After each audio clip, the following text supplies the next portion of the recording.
আমরা এটা কিনে বলে প্রত্যাখ্যান করছি, আমরা কিনে জানাচ্ছি। যদি এই টার্মিনাসের রাঙ্গামাটি থেকে চলে যায় তাহলে রাঙ্গামাটির ছাত্র সমাজ তাকে প্রতিহত করবে। সংগ্রামী ব্যক্তিবৃন্দ, সেই নাসির যদি 10 মিনিটের মধ্যে রাঙ্গামাটি ত্যাগ না করে তাহলে রাঙ্গামাটির সাধারণ কালে কালে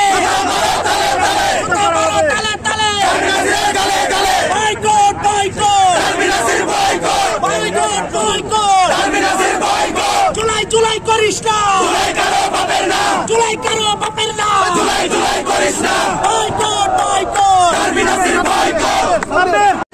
উপস্থিতি আপনারা জানেন যে এনসিপির যে মুখ্য সংগঠক নাসিরউদ্দিন পাটোয়ারি সে ইতিমধ্যে রাজনীতির সকল শিষ্টাচার সে লঙ্ঘন করেছে।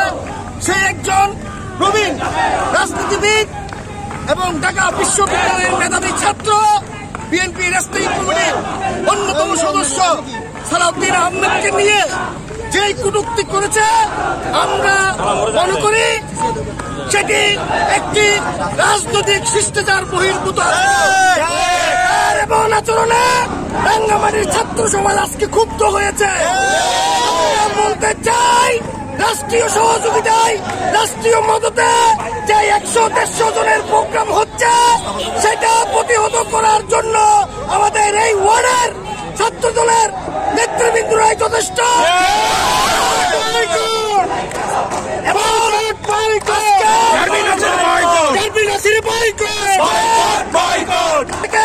শুধুমাত্র একটি বৈপুর সংগঠনে তাদের রাজনৈতিক সমাবেশ সফল করার জন্য আজকে পরীক্ষার্থীদেরকে কষ্ট দিচ্ছে এবং বিভিন্ন ছাত্রছাত্রীদের অভিভাবকরা ইতিমধ্যেই আমাদেরকে অভিযোগ করেছেন তারা পরীক্ষা শেষে তাদের গন্তব্যে পৌঁছতে পারছে না, কারণ এই সমাবেশগুলি যেগুলি হচ্ছে সেগুলি এই রাষ্ট্রীয় মদতে রাষ্ট্রযন্ত্র ব্যবহার করে তারা এই সমাবেশগুলি করছে।